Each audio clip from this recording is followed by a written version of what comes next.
Hay noches en que el fuego te miente. Te dice que no hay nadie adentro, que el edificio está vacío, que puedes hacer tu trabajo y salir. Y tú le crees porque los datos dicen lo mismo, porque la gente en la calle dice lo mismo, porque todo apunta en la misma dirección. Y entonces, cuando ya tienes un pie afuera, el fuego te muestra lo que estaba escondiendo. Esa noche aprendí que en este trabajo nunca puedes dar nada por seguro, que la diferencia entre una vida y una muerte a veces cabe en el segundo que decides quedarte un momento más antes de salir. Me llamo Rodrigo. Soy bombero desde hace 12 años en el heroico Cuerpo de Bomberos de México, y lo que voy a contarte hoy es la historia de la noche que el silencio me habló. Antes de empezar, si estás aquí por primera vez, bienvenido a La Llamada del Fuego.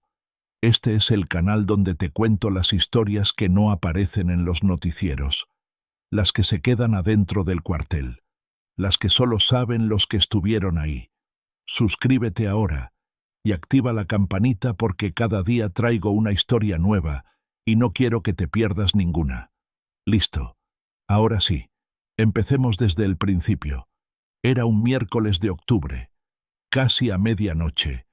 Yo llevaba ya 9 horas de guardia, y la noche había sido tranquila de esa manera particular que en el cuartel nunca terminas de agradecer del todo, porque la calma en este trabajo siempre tiene algo de presagio.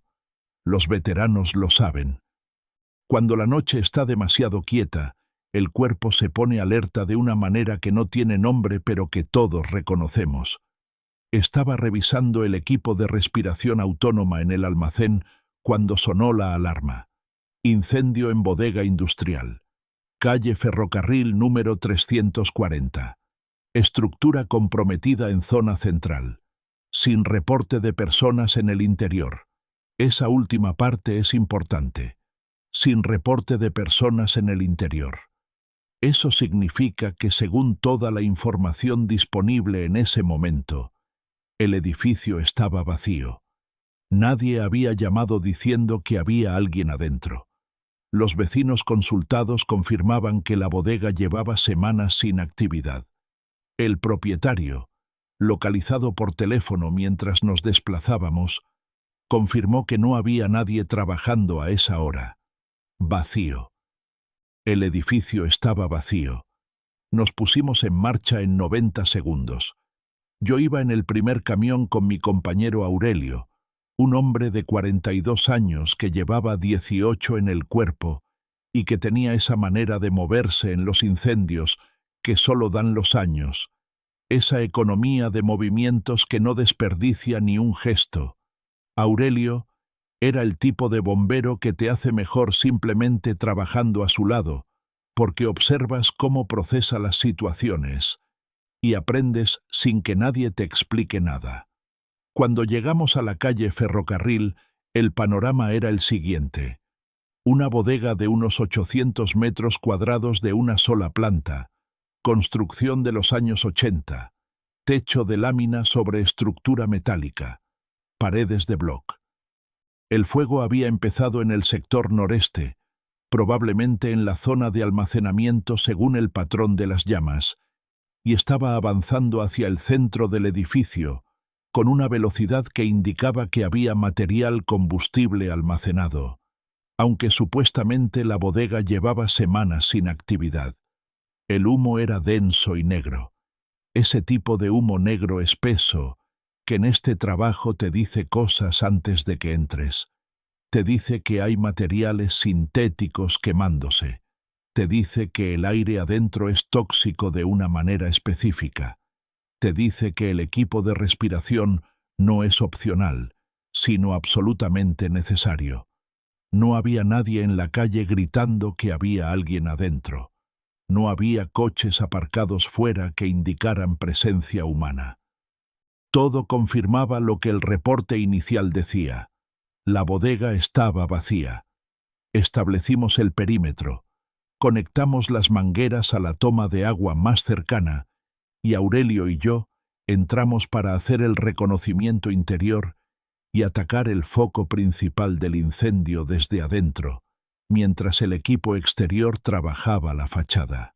Entramos por la puerta principal del sector suroeste, la más alejada del foco del incendio, siguiendo el protocolo de entrada siempre por el extremo opuesto al fuego, para tener la máxima ruta de salida posible. La visibilidad interior era prácticamente cero desde el primer metro. El humo lo llenaba todo de una manera uniforme y pesada, que aplastaba la luz de las linternas a menos de 2 metros de alcance. Avanzamos despacio, en comunicación constante por radio con el equipo exterior, contando los pasos, marcando mentalmente la ruta de regreso. Aurelio iba delante. Yo cubría la retaguardia y los laterales. El interior de la bodega era exactamente lo que esperábamos. Estanterías metálicas vacías, algunas cajas en el suelo, restos de lo que había sido un espacio de almacenamiento industrial que efectivamente llevaba tiempo sin uso intensivo. El fuego rugía en el sector noreste con esa voz particular que tiene cuando encuentra material que le gusta, pero desde nuestra posición sur todavía había margen de trabajo. Llevábamos unos 8 minutos dentro cuando Aurelio localizó el origen secundario del incendio y empezamos a trabajarlo con la manguera. El progreso era bueno. El fuego respondía. En radio informamos que la situación era controlable y que continuábamos el trabajo interior. Y entonces fue cuando lo escuché. No fue un grito, no fue una voz clara pidiendo ayuda. Fue algo más sutil y al mismo tiempo más imposible de ignorar. Fue un golpe. Un solo golpe seco, rítmico, deliberado, como alguien golpeando una superficie dura con los nudillos o con la palma de la mano. Una vez, pausa, una vez, pausa, una vez. Me detuve completamente. Aurelio siguió trabajando la manguera durante 2 segundos antes de darse cuenta de que yo me había parado. Se giró hacia mí. Yo levanté la mano pidiendo silencio. Los dos quedamos completamente quietos en medio de ese infierno de ruido. El fuego rugiendo a 20 metros, las radios crepitando, el agua de la manguera golpeando el suelo. Y entonces volvió. Un golpe. Pausa. Un golpe. Pausa. Un golpe. Venía de la pared norte, de detrás de las estanterías metálicas del lado norte de la bodega. Le dije a Aurelio lo que había escuchado. Me miró durante un segundo con esa expresión de quien calibra rápido. Luego asintió. Los dos nos movimos hacia la pared norte. Las estanterías formaban una especie de pasillo estrecho entre ellas y la pared. Para llegar a la pared había que atravesar ese pasillo de unos 40 centímetros de ancho, arrastrándose prácticamente, con el equipo de respiración rozando las estanterías a ambos lados. No era imposible, pero era incómodo y lento. Exactamente el tipo de movimiento que en un incendio activo representa un riesgo adicional, porque ralentiza tu capacidad de salida. Aurelio entró primero porque era más delgado. Yo lo seguí. Detrás de las estanterías, pegada a la pared norte, había una puerta pequeña, metálica, sin manija visible desde fuera, del tipo que se usa para acceder a espacios de instalaciones o cuartos de servicio. Estaba cerrada, y desde detrás de ella venía el sonido. Aurelio intentó abrirla. Estaba bloqueada desde dentro o atascada por el calor que había deformado el marco. Golpeó la puerta con el puño 3 veces y gritó que éramos bomberos, que si había alguien adentro que respondiera.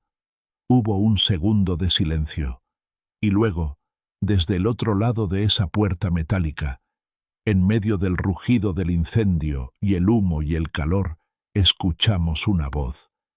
Débil, casi inaudible, pero una voz humana real y viva diciéndonos que sí, que había alguien, que por favor la abrieran. Aurelio informó por radio inmediatamente. Persona localizada en cuarto de servicio sector norte. Solicita apoyo para apertura de puerta metálica bloqueada. El equipo exterior confirmó recepción y envió a 2 compañeros con herramientas de forzado. Mientras esperábamos, yo me puse directamente en la puerta y empecé a hablar. Le dije a quien fuera que estaba al otro lado que ya estábamos ahí, que no estaba solo, que en unos minutos íbamos a sacarlo. Le pedí que me dijera su nombre y si estaba herido. Necesitaba mantenerlo consciente y orientado, y necesitaba evaluar su estado sin verlo. Me respondió con una voz que iba recuperando fuerza a medida que escuchaba la nuestra. Se llamaba Genaro. Tenía 63 años. Era el velador de la bodega.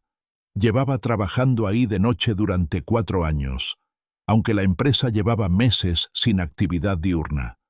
Cuando empezó el incendio había intentado salir, pero el fuego había cortado su ruta principal y había conseguido meterse en el cuarto de instalaciones, que tenía paredes de bloc macizo y una ventilación mínima que le había dado aire suficiente, pero que también había sellado completamente el humo exterior. Llevaba dentro desde que empezó el incendio, más de 20 minutos solo en ese cuarto, golpeando la puerta con la mano cada cierto tiempo, con la esperanza de que alguien lo escuchara, sin saber si alguien iba a llegar, sin saber si el fuego iba a alcanzarlo antes que nosotros. 20 minutos, solo, en la oscuridad, golpeando una puerta metálica en medio de un incendio. Cuando llegaron mis compañeros con las herramientas de forzado y abrieron esa puerta, lo primero que salió fue una bocanada de aire caliente y viciado. Y luego salió Genaro, un hombre mayor, delgado, con el uniforme de velador empapado en sudor, los ojos enrojecidos y la cara cubierta de una capa fina de hollín. Caminaba solo, pero con esa rigidez de quien ha estado en posición de tensión extrema durante demasiado tiempo. Cuando salió del cuarto y nos vio, no dijo nada durante un momento. Solo nos miró. Y luego dijo algo que llevo grabado desde esa noche. Dije que alguien tenía que escuchar. Dije que alguien iba a escuchar. Lo sacamos del edificio. Los médicos lo atendieron en la calle. Deshidratación leve, irritación respiratoria, estado de shock moderado. Nada que no se recuperara en unas horas con la atención correcta. Físicamente estaba bien. Eso es lo que importaba. Mientras los médicos trabajaban con Genaro en la ambulancia, Aurelio se puso a mi lado y me dijo algo en voz baja que no he olvidado. Me dijo, 3 segundos más, y salíamos sin escucharlo. 3 segundos, y no llegamos a esa pared. Tenía razón. Si yo hubiera estado 1 metro más adelante cuando Genaro golpeó esa puerta por última vez, el sonido se hubiera perdido en el ruido del incendio. Si hubiéramos avanzado al ritmo normal en lugar de movernos con la precaución extra que el humo denso nos obligaba a tener, ya estaríamos de regreso en el camión informando que el edificio estaba despejado. 3 segundos. La vida de un hombre de 63 años, que había pasado 4 años cuidando una bodega vacía de noche, cabía en 3 segundos. Esa es la parte de este trabajo que nunca te enseña ningún manual. Los manuales te enseñan los protocolos, los procedimientos, los pasos a seguir en cada tipo de situación. Lo que no te puede enseñar ningún manual es a quedarte quieto en medio de un incendio y escuchar, a confiar en algo que escuchaste cuando todo el ruido del mundo te está diciendo que sigas adelante, a detenerte cuando la lógica dice que el edificio está vacío y algo dentro de ti dice que esperes un momento más. Eso no se aprende, se desarrolla. Con los años, con las intervenciones, con los errores que afortunadamente no costaron lo que podrían haber costado, y que te enseñan a afinar algo que no tiene nombre técnico, pero que en el cuartel todos llamamos de la misma manera, el instinto. Y antes de seguir quiero pedirte algo. Si llevas un rato aquí y estas historias te están llegando de alguna manera, suscríbete al canal ahora mismo. La Llamada del Fuego es el canal donde cada día traigo una historia real desde adentro de este trabajo. Historias que no se cuentan en ningún otro lugar. Y no quiero que te pierdas ninguna. Dale al botón de suscripción y activa la campanita. Ya está. Gracias. Sigamos. Lo que pasó después de esa noche con Genaro tiene una parte que no esperaba. 3 días después del incendio, cuando yo estaba haciendo el turno de mañana en el cuartel, uno de los chicos de guardia me avisó que había una señora en recepción preguntando por mí, especificando mi nombre, solo el mío. Bajé sin saber qué esperar y encontré a una mujer de unos 50 y tantos años, bien vestida, con esa manera de estar de pie de quien está acostumbrada a mantener la compostura en situaciones difíciles, pero que en ese momento claramente estaba haciendo un esfuerzo para conseguirlo. Me dijo que era la hija de Genaro. Me dijo que su padre le había contado lo que había pasado esa noche. Le había contado que llevaba más de 20 minutos golpeando esa puerta y que en algún momento había empezado a pensar que nadie iba a llegar, que había hecho las paces con esa posibilidad, que había pensado en ella, en sus nietos, en su vida, y había decidido que si esa era su noche, al menos iba a seguir golpeando esa puerta hasta el último momento, porque era lo único que podía hacer. Y luego llegamos nosotros.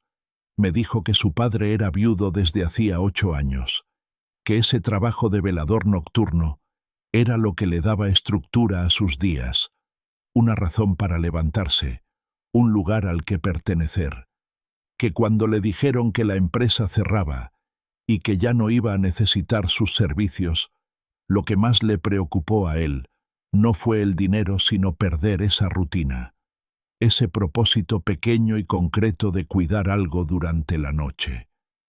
Me dijo todo esto con esa serenidad particular de quien ha procesado algo muy grande en muy poco tiempo y ha llegado a un lugar de gratitud que todavía duele pero que ya no paraliza. Y luego me dijo algo que no esperaba. Me dijo que su padre quería verme, que si era posible que yo fuera a visitarlo. Fui 2 días después. Genaro vivía en una colonia del sur de la ciudad, en un departamento pequeño y ordenado con fotos familiares en todas las paredes y una planta en cada ventana. Cuando abrió la puerta ya no tenía el aspecto de la noche del incendio. Estaba afeitado, con ropa limpia, con esa recuperación física que tiene la gente mayor cuando el cuerpo decide que todavía no es el momento. Me hizo pasar. Me preparó café. Y durante casi 2 horas me contó su vida con la naturalidad de quien lleva tiempo queriendo contársela a alguien y finalmente encontró a la persona indicada. Me contó que había llegado a la Ciudad de México con 19 años desde un pueblo de Oaxaca, que había trabajado toda su vida en empleos de los que nadie habla: vigilante, portero, velador, cuidador de estacionamientos, trabajos nocturnos, trabajos invisibles, trabajos que existen para que el mundo funcione mientras la mayoría de la gente duerme. Me contó de su mujer, que había muerto de una enfermedad que se llevó a muchas personas buenas demasiado pronto. Me contó de su hija y de sus 3 nietos, que eran lo mejor que le había pasado en la segunda mitad de su vida. Y me contó de esa noche. Me dijo que cuando empezó el incendio y se dio cuenta de que no podía salir por la ruta principal, tuvo exactamente 2 minutos de pánico puro. 2 minutos en que el cuerpo y la mente entraron en ese estado de alarma total que nos vuelve animales asustados. Y luego algo se asentó. No desapareció el miedo, pero se ordenó. Y en ese orden encontró una claridad que me describió de una manera que no he podido olvidar. Me dijo que en esos 20 minutos dentro del cuarto, golpeando la puerta, había pensado en todas las noches de su vida en que había cuidado algo solo mientras el mundo dormía. Todas las noches de vigilancia, todas las rondas de madrugada, todos los años de presencia silenciosa en lugares que nadie veía. Y había pensado que si iba a ser su última noche, al menos iba a ser coherente con todas las anteriores. Iba a seguir haciendo lo único que sabía hacer: estar presente, no rendirse, seguir golpeando esa puerta aunque no supiera si alguien iba a escuchar. Cuando me dijo eso, me quedé un momento en silencio.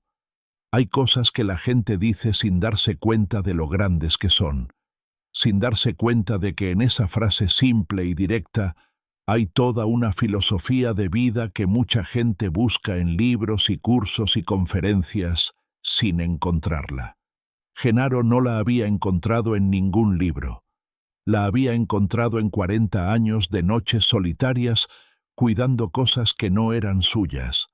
Seguir golpeando aunque no sepas si alguien escucha. Antes de irme, Genaro me pidió que esperara un momento.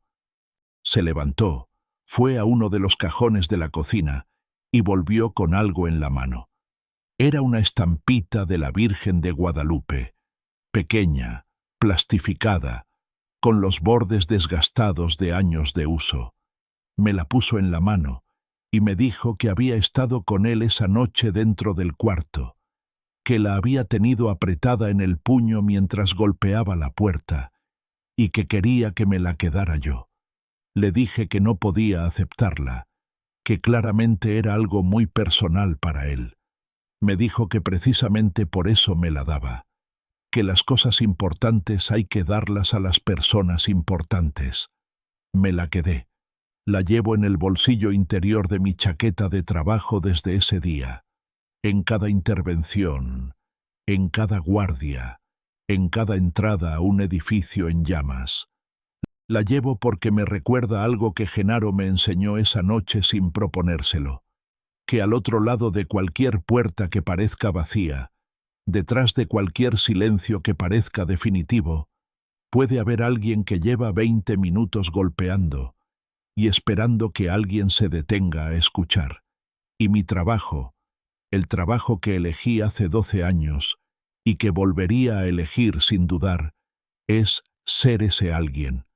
Hay algo que quiero decirte sobre los veladores, los vigilantes, los trabajadores nocturnos, todos los Genaros del mundo que cuidan cosas mientras el resto dormimos. Son invisibles de una manera muy específica.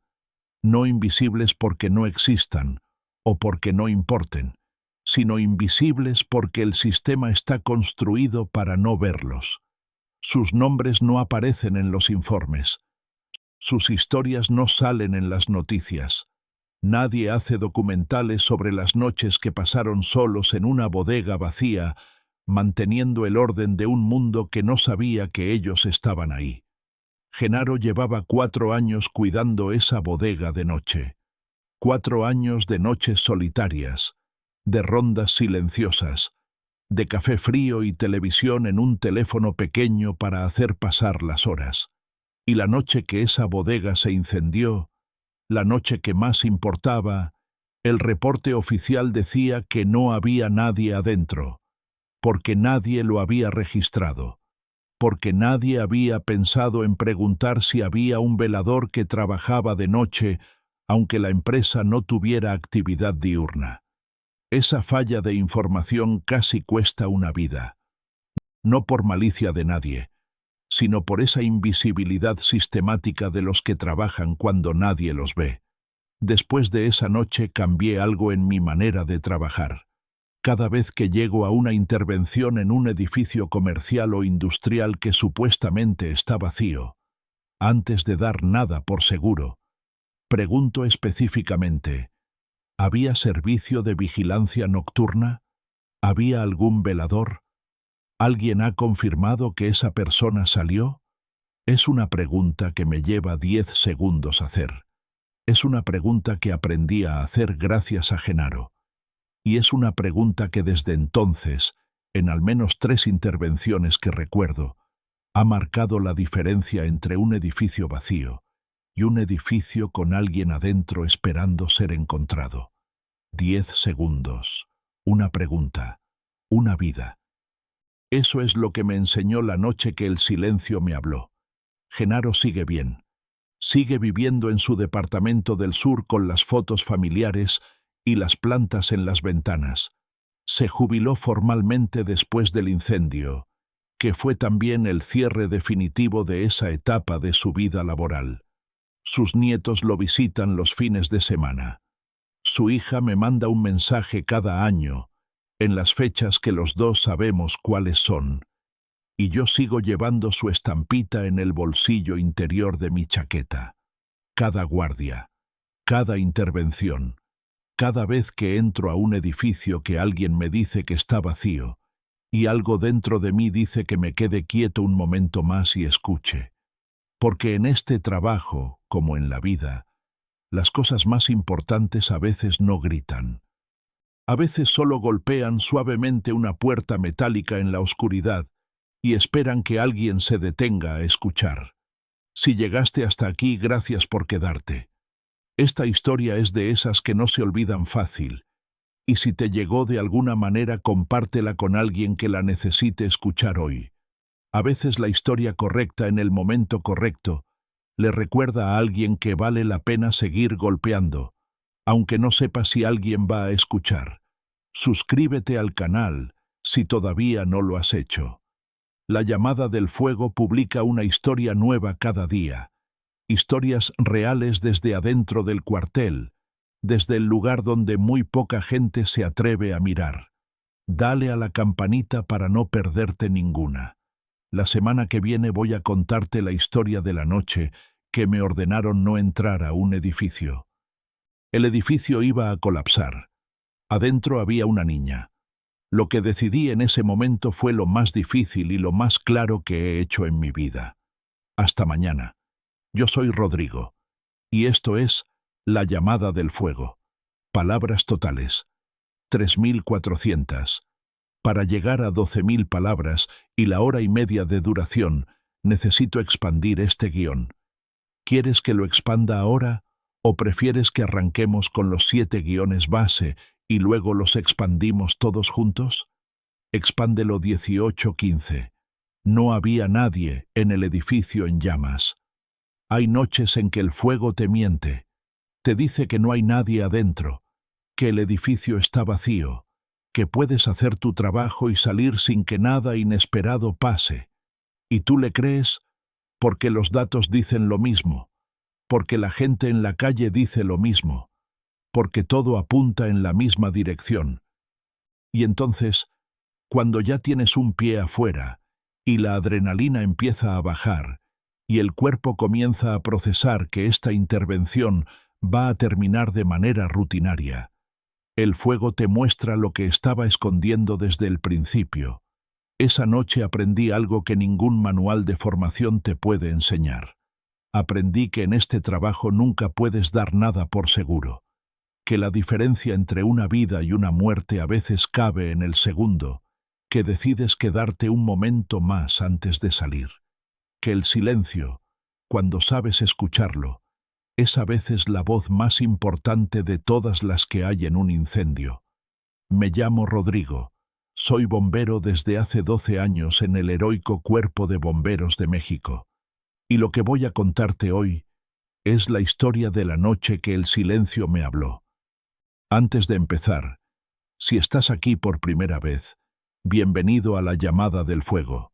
Este es el canal donde te cuento las historias que no aparecen en los noticieros, las que se quedan adentro del cuartel, las que solo saben los que estuvieron ahí, las que merecen ser contadas, aunque nadie las esté pidiendo. Suscríbete ahora mismo y activa la campanita porque cada día traigo una historia nueva y no quiero que te pierdas ninguna. Ya está. Gracias.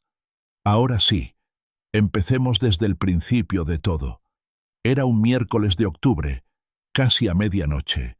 Yo llevaba ya 9 horas de guardia, y la noche había sido tranquila de esa manera particular que en el cuartel nunca terminas de agradecer del todo, porque la calma en este trabajo siempre tiene algo de presagio. Los veteranos lo saben mejor que nadie. Cuando la noche está demasiado quieta, cuando las horas pasan sin que la alarma suene y el silencio del cuartel se vuelve casi doméstico, el cuerpo de los que llevamos tiempo en esto se pone alerta de una manera que no tiene nombre técnico, pero que todos reconocemos. Es una tensión baja y constante, una especie de saber sin saber exactamente qué. Esa noche la sentía más que de costumbre. Estaba en el almacén revisando el equipo de respiración autónoma, que es una de esas tareas de mantenimiento que haces casi en piloto automático después de tantas veces, pero que nunca puedes hacer descuidado, porque ese equipo es literalmente lo que te mantiene vivo cuando entras a un lugar donde el aire mata. Verificaba las válvulas, comprobaba la presión de los cilindros, revisaba las juntas de las máscaras con esa meticulosidad que el tiempo te va grabando en los dedos sin que te des cuenta. Era un trabajo silencioso y rutinario. Era exactamente el tipo de momento en que la alarma suena. Y sonó. Incendio en bodega industrial. Calle Ferrocarril número 340. Colonia Industrial Vallejo. Estructura comprometida en zona central. Sin reporte de personas en el interior. Esa última parte es la que necesito que recuerdes. Sin reporte de personas en el interior. Porque esa frase, esas 6 palabras, van a ser el centro de todo lo que pasó esa noche. Van a ser la diferencia entre una intervención rutinaria y la historia que te estoy contando ahora.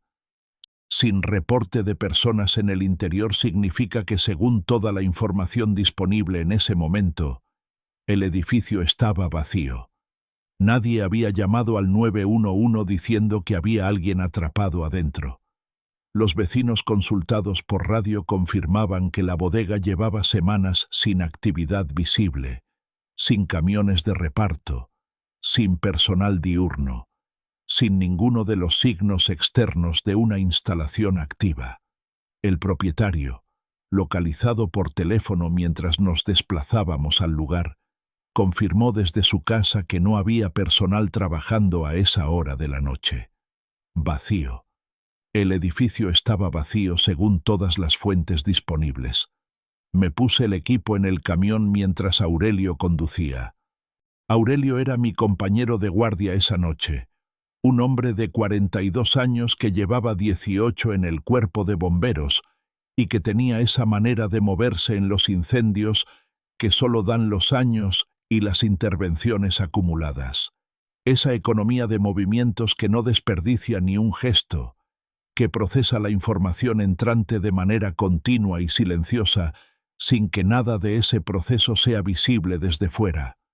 Aurelio era el tipo de bombero que te hace mejor simplemente trabajando a su lado, porque observas cómo procesa las situaciones y aprendes cosas que nadie te podría explicar con palabras, porque no tienen palabras todavía. En el camión íbamos los dos en silencio. Ese silencio previo a la intervención que tampoco tiene nombre, pero que todos los que hemos hecho este trabajo reconocemos. No es tensión exactamente. No es miedo exactamente.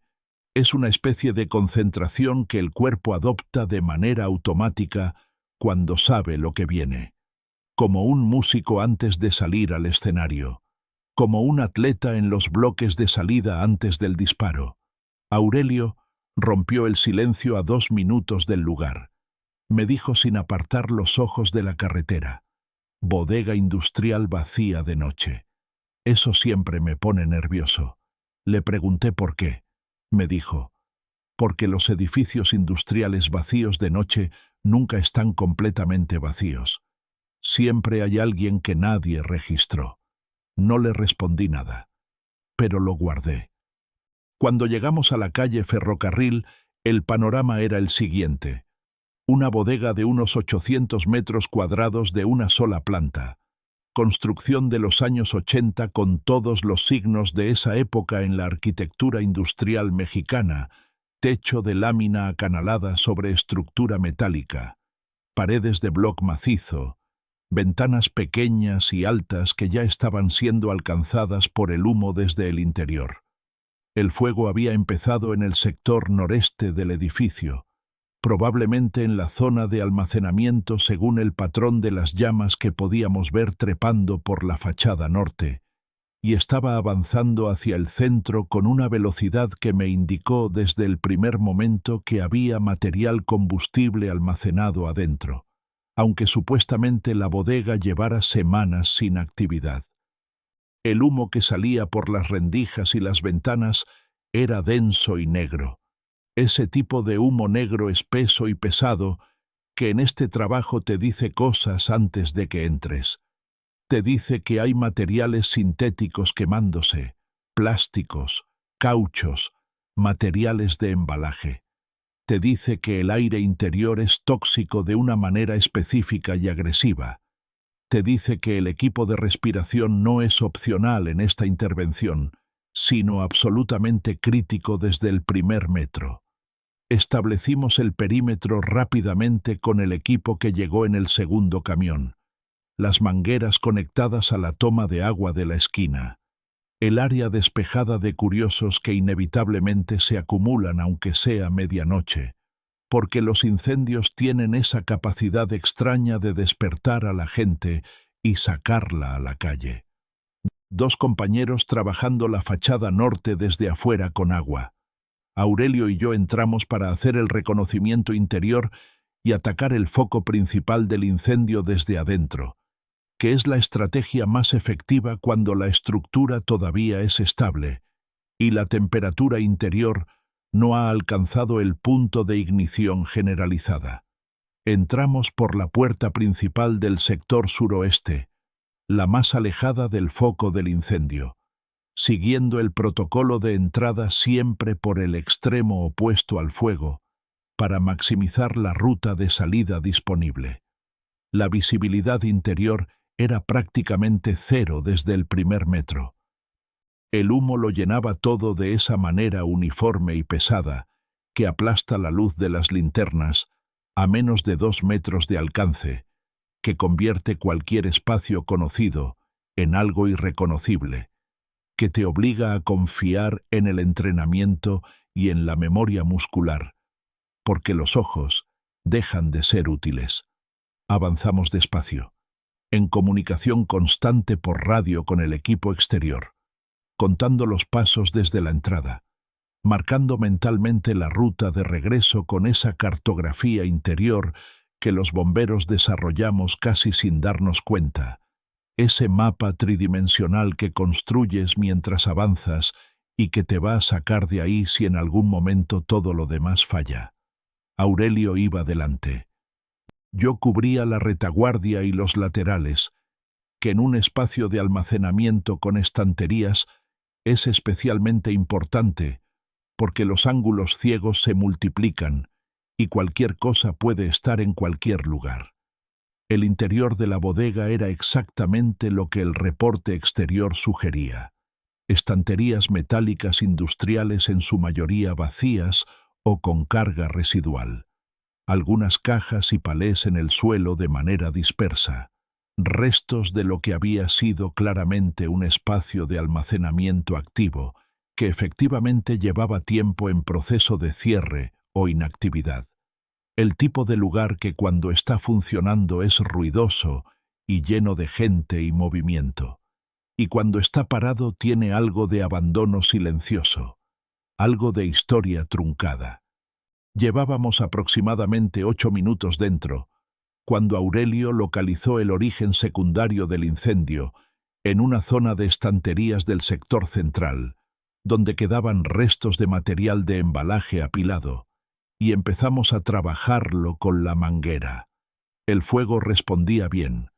El progreso era visible. En radio informamos que la situación era controlable desde el interior y que continuábamos el trabajo. Estaba a unos 12 metros de la entrada. El humo era denso pero manejable con el equipo de respiración. La temperatura era alta, pero dentro de los parámetros de trabajo. Todo indicaba que en 20 minutos más tendríamos el foco principal bajo control y podríamos iniciar la retirada. Y entonces fue cuando lo escuché. No fue un grito, no fue una voz pidiendo ayuda de manera clara y audible. Si hubiera sido eso, cualquiera de los dos lo hubiera escuchado inmediatamente. Fue algo más sutil y al mismo tiempo completamente imposible de ignorar una vez que lo percibes. Fue un golpe, un solo golpe seco, firme, con el ritmo muy específico de algo deliberado y no accidental, como alguien golpeando una superficie metálica con la palma de la mano abierta, con toda la fuerza disponible pero desde un lugar que amortiguaba el sonido. Una vez. Pausa de 3 o 4 segundos. Una vez. Pausa. Una vez.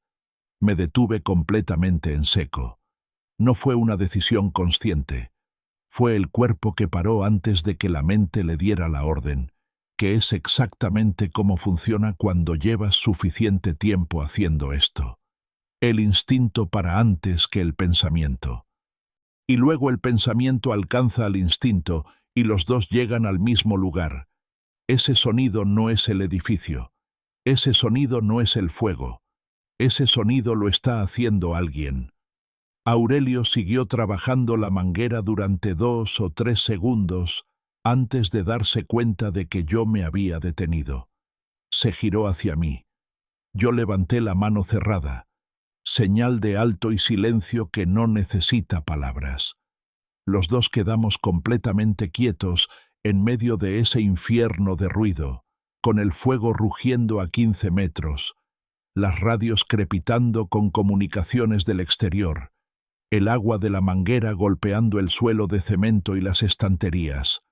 Toda esa mezcla de sonidos que cuando estás dentro se convierte en algo casi normal, casi de fondo, y que cuando te detienes de golpe percibes en toda su intensidad. Esperamos. 5 segundos. 10. 15. Y entonces volvió. Un golpe. Pausa. Un golpe. Pausa. Un golpe. Venía de la pared norte, de detrás de las estanterías del lado norte de la bodega, desde una zona que hasta ese momento ninguno de los dos había inspeccionado porque el protocolo nos había llevado primero al foco del incendio. Miré a Aurelio. Él me miraba a mí. En ese segundo de miradas cruzadas en medio de un incendio, los dos nos dijimos todo lo que había que decir sin abrir la boca. Los dos pensamos lo mismo que Aurelio me había dicho en el camión 20 minutos antes. Los edificios industriales vacíos de noche nunca están completamente vacíos. Nos movimos hacia la pared norte. Las estanterías metálicas industriales formaban una especie de corredor estrecho entre ellas y la pared del fondo, de unos 40 centímetros de ancho, en el punto más estrecho. Para llegar a la pared, había que meterse en ese corredor prácticamente de lado, con el equipo de respiración rozando el metal de las estanterías a ambos lados, avanzando despacio para no enganchar nada y no comprometer el equipo.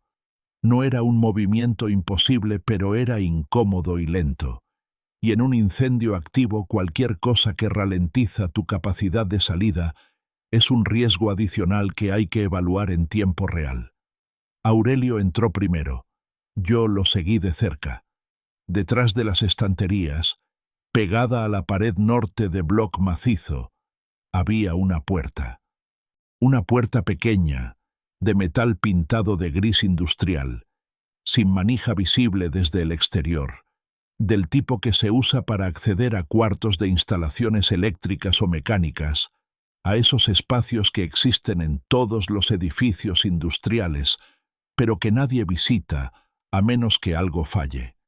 La puerta tenía el marco ligeramente deformado por el calor acumulado, lo que explicaba por qué estaba tan difícil de abrir desde fuera.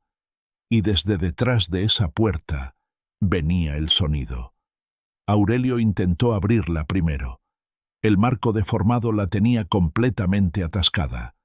Golpeó la superficie metálica 3 veces con el puño enguantado, con esa fuerza específica que no es furia sino urgencia, y gritó lo que en esos momentos se grita: «Somos bomberos.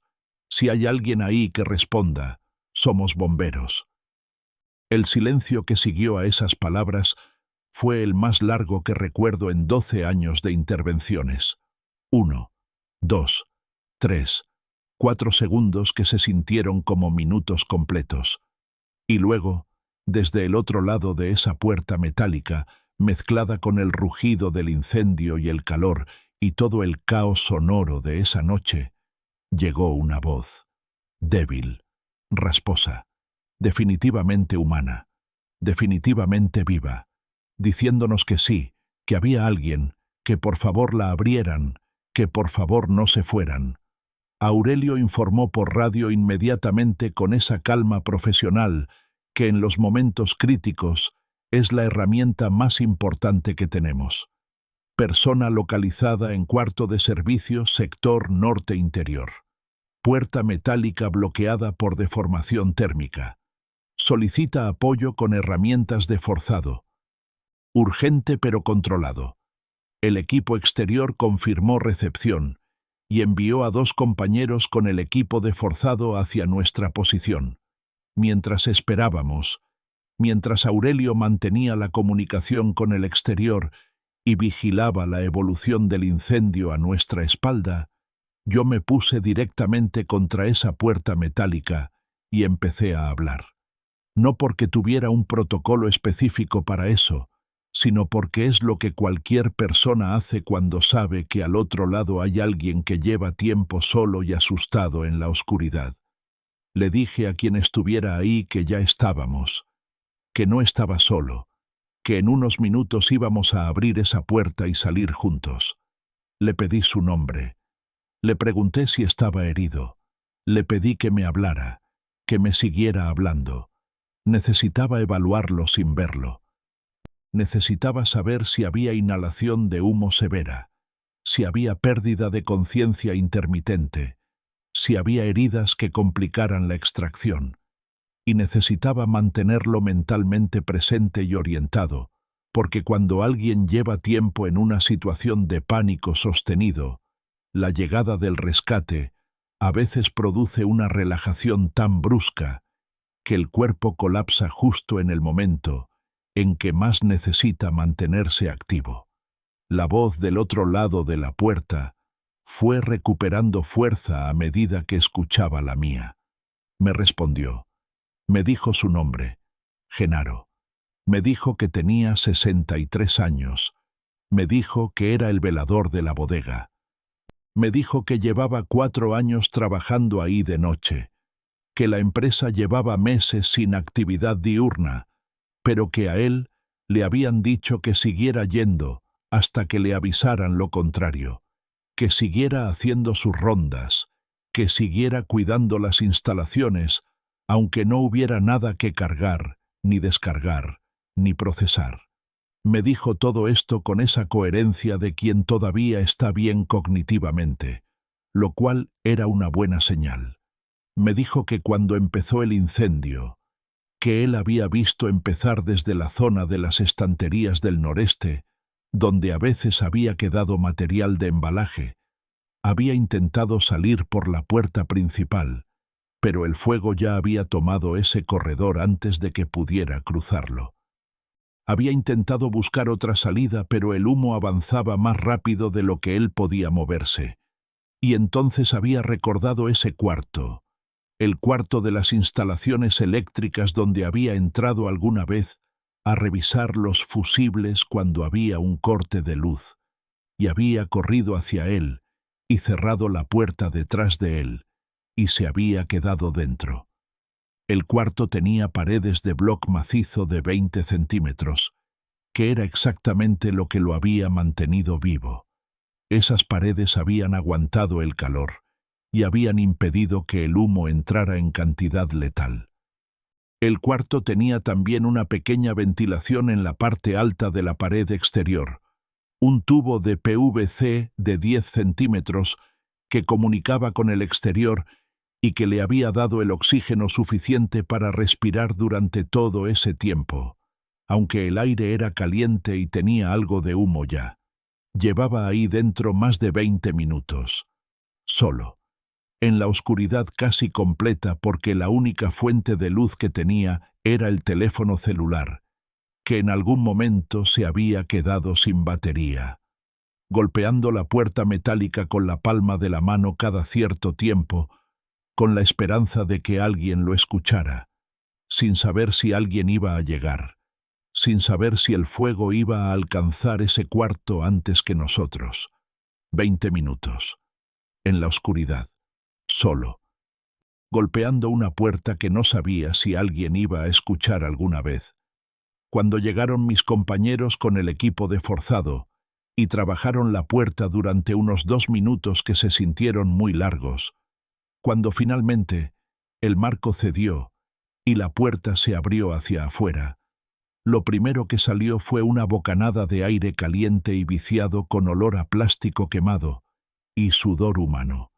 Y luego salió Genaro, un hombre mayor, delgado, con el uniforme de velador de color azul marino completamente empapado en sudor, los ojos enrojecidos e irritados, la cara cubierta de una capa fina de hollín que le había entrado por la ventilación, las manos con las palmas enrojecidas de 20 minutos de golpear metal. Caminaba solo, lo cual era una muy buena señal, pero con esa rigidez particular de quien ha estado en posición de tensión extrema durante demasiado tiempo y cuyos músculos han acumulado todo el miedo que la mente consiguió controlar. Cuando salió completamente del cuarto y nos vio a los 4 con nuestros trajes y nuestros equipos de respiración y nuestras linternas en ese corredor de humo y calor, se detuvo un segundo, solo un segundo, y luego dijo algo con una voz que era casi un susurro, pero que todos escuchamos perfectamente. Dijo: sabía que alguien iba a escuchar. Seguí golpeando porque sabía que alguien iba a escuchar. Lo sacamos por la misma ruta por la que habíamos entrado. Aurelio delante, Genaro en el centro con mi mano en su espalda guiándolo, yo cerrando. Contando los pasos hacia atrás, siguiendo el mapa interior, saliendo del corredor de las estanterías, cruzando el espacio central de la bodega con el fuego ya más controlado gracias al trabajo del equipo exterior, llegando a la puerta suroeste y saliendo al aire de la noche. El aire frío de octubre en la Ciudad de México nos golpeó en la cara como algo físico y bienvenido. Los médicos de la ambulancia se acercaron corriendo. Los compañeros del segundo camión nos cubrieron la salida. Y en la calle, entre el perímetro de seguridad y la ambulancia, estaba una mujer de unos 50 años con una bata encima de la ropa de calle, el pelo recogido de cualquier manera, los ojos con ese brillo específico del terror que no ha terminado de resolverse todavía. Era la vecina de Genaro, la mujer del departamento de enfrente, que lo conocía de años de coincidir en el edificio, que había visto el humo desde su ventana y había llamado al 911 y había bajado a la calle sin terminar de vestirse, porque no podía quedarse quieta arriba, sabiendo lo que estaba pasando. Cuando vio a Genaro salir caminando, cuando procesó que era él, y que estaba vivo y que caminaba solo, hizo algo que no esperaba. No gritó, no corrió hacia él. Se quedó completamente quieta durante un segundo, y luego se llevó las 2 manos a la boca y cerró los ojos. Ese gesto de contener algo que si sale, no va a poder pararse. Los médicos lo atendieron en la ambulancia. Deshidratación leve, irritación respiratoria por inhalación de humo en cantidad moderada, estado de shock leve a moderado. Nada que no fuera tratable de manera ambulatoria con la atención adecuada. Físicamente iba a estar bien. Eso era lo que importaba en ese momento. Mientras los médicos trabajaban con Genaro, Aurelio se puso a mi lado en la acera con los brazos cruzados mirando el edificio que el equipo exterior seguía trabajando para terminar de controlar. Estuvo en silencio un momento, y luego me dijo en voz baja, sin girar la cabeza hacia mí. 3 segundos más y salíamos sin escucharlo.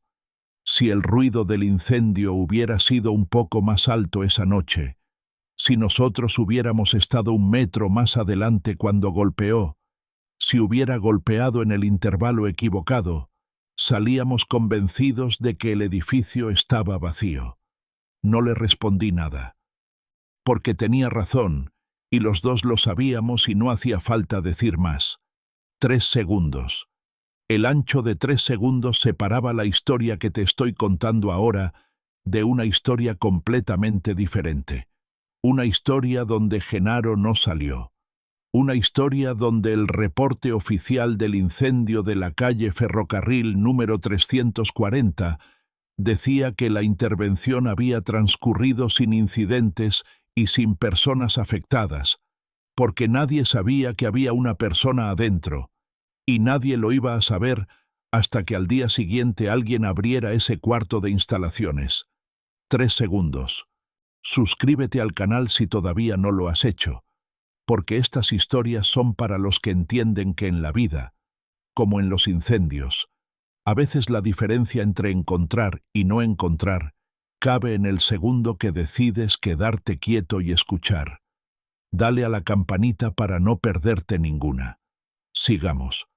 Lo que pasó en los días siguientes a esa noche tiene una parte que no esperaba y que es la parte de esta historia que más me ha quedado con el tiempo.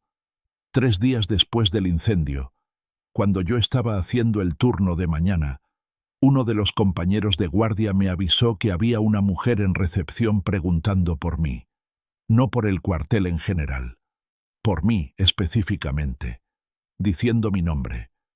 Bajé sin saber qué esperar y encontré a una mujer de unos 50 y tantos años, con esa manera de estar de quien ha procesado algo muy grande en poco tiempo y ha llegado a un lugar de ecuanimidad que todavía duele pero que ya sostiene. Me dijo que era la hija de Genaro. Me dijo que su padre le había contado todo lo que había pasado esa noche, que le había contado los 20 minutos en el cuarto, que le había contado el momento en que escuchó nuestra voz al otro lado de la puerta. Me dijo que quería darme las gracias ella también, que su padre era viudo desde hacía 8 años y que ese trabajo de velador nocturno era lo que estructuraba sus días, lo que le daba un lugar al que pertenecer, una razón concreta para levantarse cada tarde y ponerse el uniforme azul marino y salir. Y que cuando le habían dicho que la empresa cerraba y que ya no iban a necesitar sus servicios, lo que más le había preocupado a él no había sido el dinero, sino perder esa rutina, ese propósito pequeño y cotidiano de cuidar algo durante la noche mientras el resto del mundo dormía. Me preguntó si podía ir a visitarlo. Le dije que sí. Fui 2 días después. Genaro vivía en un departamento en una colonia del sur de la ciudad, 3er piso de un edificio de los años 90, con las plantas en el rellano que él mismo regaba, y con la puerta con una pequeña imagen de la Virgen de Guadalupe pegada en el marco. Cuando abrió la puerta ya no tenía nada del aspecto de la noche del incendio. Estaba afeitado, con ropa de casa limpia y planchada, con esa recuperación física que tiene la gente mayor cuando el cuerpo decide que todavía no es el momento. Me hizo pasar con esa hospitalidad natural de quien fue criado en la cultura de que cuando alguien llega a tu casa, lo primero que haces es ofrecerle algo. Me preparó café de olla, de ese café que se hace a fuego lento con canela y piloncillo, y que huele de una manera que no tiene equivalente en ninguna máquina de café moderna. Me lo sirvió en una taza grande con el logo desvanecido de alguna empresa que había dejado de existir hace años, y me señaló la silla frente a él en la mesa pequeña de la cocina. Y durante casi 2 horas me contó su vida. Me contó que había llegado a la Ciudad de México con 19 años desde un pueblo pequeño en la sierra de Oaxaca, con una muda de ropa extra y el nombre y el teléfono de un primo segundo que vivía en Tepito, y que le había dicho que en la ciudad siempre había trabajo para quien quisiera trabajar. Me contó que el primo tenía razón, pero que nadie le había dicho que el trabajo disponible para un muchacho de 19 años, sin estudios, ni contactos, ni experiencia, era el trabajo que nadie más quería. El trabajo nocturno, el trabajo invisible, el trabajo que existe para que el mundo funcione mientras la mayoría de la gente duerme sin pensar en quién está cuidando las cosas. Velador en una fábrica de zapatos durante 6 años. Portero en un edificio de oficinas durante 4. Vigilante en un estacionamiento de 2 niveles durante 7. Velador en la bodega de la calle Ferrocarril durante 4. 40 años de noches. 40 años de uniformes azules o grises o beige, de rondas silenciosas por pasillos vacíos, de café frío y radio de pilas, y el ruido de la ciudad que de madrugada tiene una textura completamente diferente a la del día. Me habló de su mujer, Esperanza, que había muerto 8 años antes de una enfermedad que se llevó a muchas personas buenas antes de tiempo. Me dijo que Esperanza nunca se había quejado de sus horarios, que había sido ella quien desde el principio le había dicho que el trabajo nocturno tenía sus ventajas, que el mundo de noche era más silencioso y más honesto que el de día, que las personas que trabajan de noche tienen acceso a una versión de la realidad que los que duermen de noche nunca van a conocer. Me dijo esto con una sonrisa que era claramente el eco de una sonrisa de ella, prestada a él todos esos años, y que ahora él guardaba. Me habló de su hija, la mujer que había ido al cuartel a buscarme, que se llamaba Fernanda, y que trabajaba en una escuela primaria del norte de la ciudad, y que tenía 3 hijos, que eran los nietos de Genaro, y que lo visitaban los sábados sin falta, desde que murió Esperanza, porque Fernanda había decidido que su padre no iba a quedarse solo los fines de semana, aunque tuviera que reorganizar toda la logística familiar para conseguirlo. Y me habló de esa noche. Me dijo que cuando empezó el incendio y se dio cuenta de que no podía salir, tuvo exactamente 2 minutos de pánico puro. 2 minutos en que el cuerpo y la mente se desconectaron de cualquier cosa que no fuera el miedo inmediato. 2 minutos de puro animal asustado, sin acceso a ningún otro recurso. Y luego, algo se ordenó. No desapareció el miedo. El miedo siguió ahí durante todo el tiempo que estuvo dentro de ese cuarto. Pero se ordenó, se puso en un lugar desde donde no controlaba todo, sino solo una parte, y en el espacio que quedó, encontró algo que me describió con una precisión que todavía me sorprende. Me dijo que en esos 20 minutos había pensado en todas las noches de su vida, en todas las noches de 40 años de trabajo nocturno, en todas las rondas que había hecho solo por pasillos vacíos, en todos los edificios que había cuidado sin que nadie supiera que estaba ahí, en todos los años de presencia silenciosa en lugares que el mundo diurno no veía. Y había llegado a una conclusión que me dijo con una calma que todavía me impresiona cuando la recuerdo. Me dijo: toda mi vida he cuidado cosas que otros dejaban solas de noche. Siempre he estado ahí cuando nadie más estaba.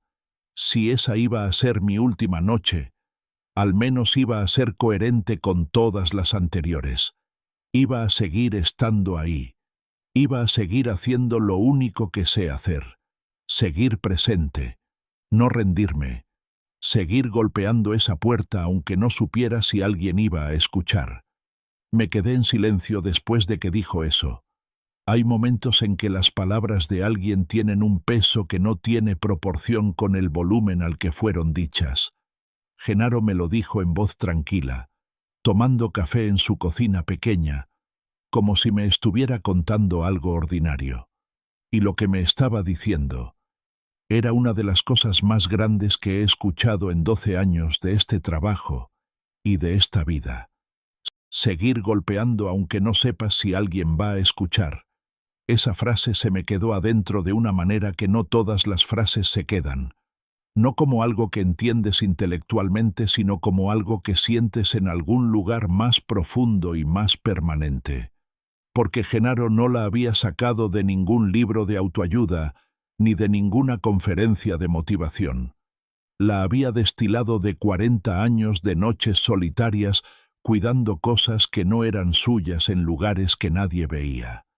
La había encontrado en la práctica pura y repetida de no rendirse cuando nadie está mirando.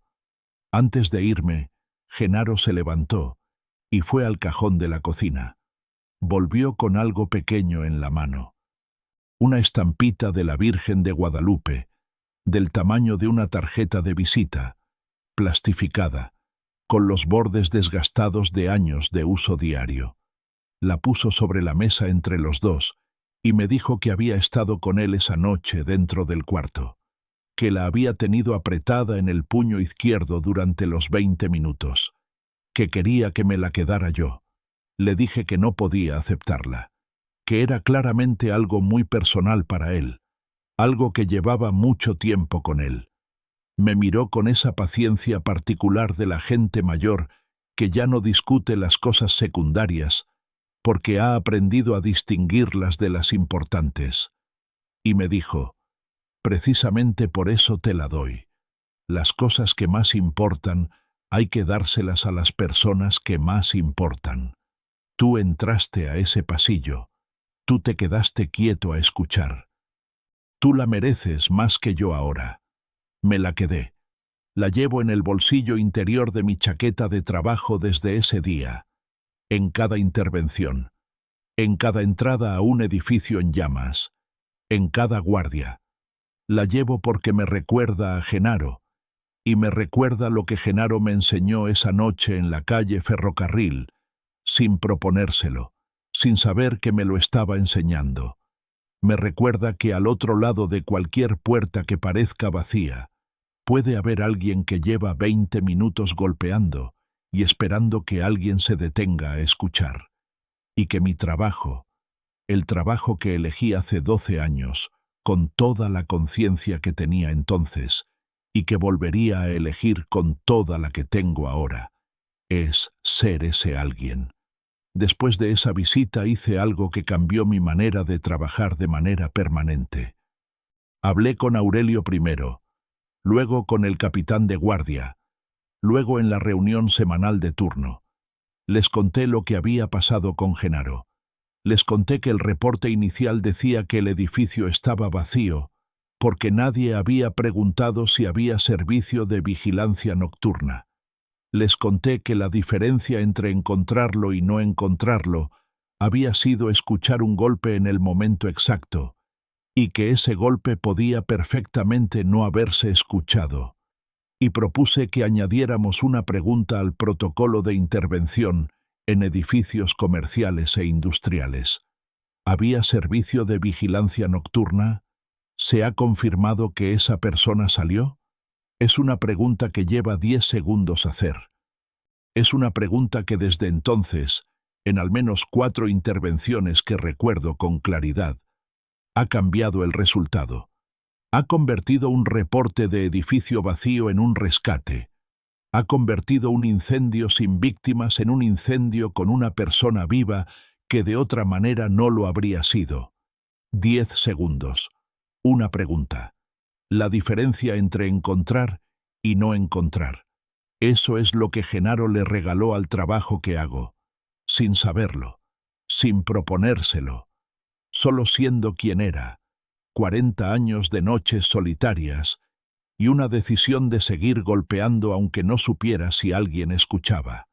Genaro sigue bien. Se jubiló definitivamente después del incendio, que fue también el cierre natural de una etapa muy larga de su vida laboral. Sus nietos lo visitan los sábados. Fernanda me manda un mensaje cada año en octubre, cuando se cumple el aniversario de esa noche, sin que ninguno de los dos hayamos acordado hacerlo. Es algo que simplemente empezó a pasar, y que los dos dejamos pasar porque hay cosas que no necesitan ser explicadas ni formalizadas para ser reales. Y yo sigo llevando su estampita en el bolsillo interior de mi chaqueta, en cada guardia, en cada intervención, en cada momento en que entro a un edificio que alguien me dice que está vacío y algo dentro de mí, esa parte que 12 años de incendios han ido desarrollando sin que yo le pusiera nombre, me dice que me quede quieto un momento más y escuche, porque en este trabajo, como en la vida, las cosas más importantes a veces no gritan. A veces solo golpean suavemente una puerta metálica en la oscuridad, con toda la fuerza que les queda, y esperan que alguien en algún lugar se detenga lo suficiente para escucharlas. Si llegaste hasta aquí, gracias por quedarte todo este tiempo. Esta historia es de esas que no se olvidan fácil, y si te llegó de alguna manera, si te hizo pensar en alguien que conoces que lleva tiempo golpeando una puerta sin que nadie escuche, compártela con esa persona hoy. A veces la historia correcta en el momento correcto le recuerda a alguien que vale la pena seguir golpeando. Suscríbete al canal si todavía no lo has hecho y activa la campanita, porque mañana voy a traerte otra historia. La historia de la noche que me ordenaron no entrar a un edificio a punto de colapsar. Adentro había una niña sola. Y lo que decidí en ese momento fue lo más difícil y lo más claro que he hecho en toda mi vida. Hasta mañana. Yo soy Rodrigo, y esto es La llamada del fuego.